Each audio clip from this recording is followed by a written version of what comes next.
کیا سادات اعظام کو زکوٰۃ اور صدقہ فطر دیا جا سکتا ہے؟ سادات کو زکوٰۃ کا پیسہ دینا جائز ہے؟ دیکھیے بات تو واضح ہے کہ جمہور فقہا کے نزدیک بنو ہاشم کو زکوٰۃ دینا جائز نہیں ہے، لیکن حیلہ شرعی کے ذریعے ان کی خدمت کی جائے۔ ویسے عہد نبوی میں بنو ہاشم کا حصہ خمس تھا، وہ مال غنیمت میں خمس کا 5واں حصہ تھا۔ اب خمس کی صورت موجود نہیں ہے کیونکہ جنگیں نہیں ہو رہی، تو اب ان کا خمس کا متبادل جو ہے وہ موجود نہیں ہے، اور حکومتیں بھی اس طرف متوجہ نہیں ہیں، تو لہٰذا جو تنگ دست ہیں، ضرورت مند سادات ہیں، اور وہ اپنی غیرت فقر اور منع کے دلائل کے باعث کسی کے سامنے دست سوال بھی دراز نہیں کرتے، ایسے سادات کرام کو حیلہ شرعی کے تحت بغیر بتائے انہیں زکوٰۃ دی جا سکتی ہے۔ مال زکوٰۃ سے کچھ روپے بنیت زکوٰۃ کسی مستحق کو دے کر مالک کر دیا جائے، کہ زکوٰۃ دینے والا جو ہے وہ کسی مستحق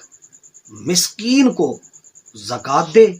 اور اس مسکین کو وہ زکوٰۃ کا مالک بنا دے، پھر اس سے کہے کہ تم اپنی طرف سے فلاں سید کی نظر کر دو، نیاز کے طور پر پیش کر دو۔ تو یہ ہے ہیلہ۔ اس ہیلے سے دونوں مقصود حاصل ہو جاتے ہیں کہ زکوٰۃ دینے والے کی زکوٰۃ ادا ہو جاتی ہے کہ اس نے فقیر اور مسکین ضرورت مند کو دی، اور پھر اس نے آگے سید کو دے دی بطور نذرانے کے، تو دینے والے کا فریضہ زکوٰۃ ادا ہو گیا، اور خدمت سید کا بھی کامل ثواب اسے بھی مل گیا اور مسکین اور فقیر دونوں کو مل گیا۔ لہذا بعض علماء کے نزدیک سادات کو زکوٰۃ دی جا سکتی ہے، ہیلے کے بغیر بھی۔ انہوں نے کہا، بعض فقہا نے کہا کہ ہیلے کے بغیر بھی۔ حضرت امام ابو حنیفہ رحمۃ اللہ علیہ نے اپنے زمانے میں بنو ہاشم کو زکوٰۃ دینا جائز قرار دیا تھا، یہ ان کا فتویٰ موجود ہے، کیونکہ بنو امیہ نے، بنو عباس نے ظلم اور ستم کر کے خاندان اہل بیت کا خمس کا حصہ جو تھا،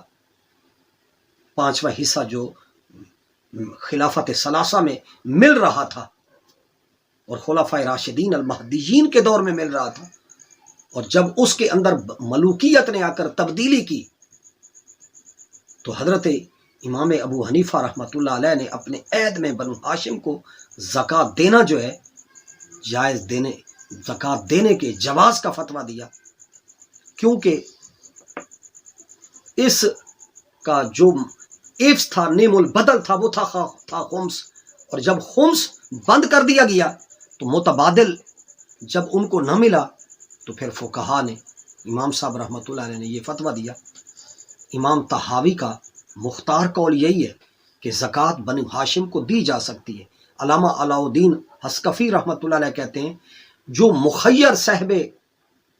ثروت مال سادات ہیں، ان کو چاہیے کہ وہ اپنے سادات کو زکوٰۃ دے۔ اس بات پر تو کوئی کلام ہی نہیں ہے، اس بات پر تو کوئی اعتراض ہی نہیں ہے، اس بات پر تو کوئی شک ہی کوئی نہیں ہے کہ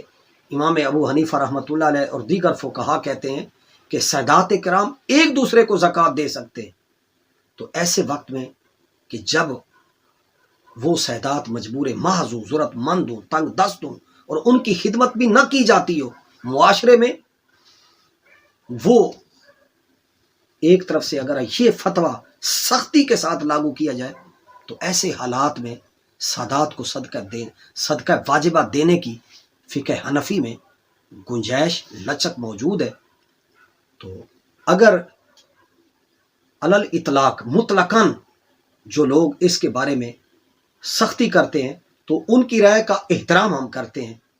بصورت دیگر حیلہ شرعی کے ذریعے ان ضرورت مند سادات کی خدمت کی جانی چاہیے۔ لہٰذا لڑائی جھگڑے کا، نفرت کا، عداوت کا ماحول نہیں، ہمارے فقہا نے ضرورت مند سادات کے لیے راستہ نکالا ہے۔ اللہ تعالیٰ آپ کو، مجھے حضور سید عالم صلی اللہ علیہ وآلہ وسلم کی اولاد کی دل سے خدمت کرنے کی توفیق نصیب فرمائے کہ کہ کل لا اسألکم علیہ اجرا الا المودۃ فی القربى، کہ آل نبی اولاد علی کی جو مودت ہے امت پر فرض اور واجب کی گئی ہے، وہ مودت زبانی نہیں ہے کہ اگر آپ اور میں زکوٰۃ کے علاوہ فتوحات نذرانے کے طور پر ان کی خدمت کریں تو بہت اچھی بات ہے،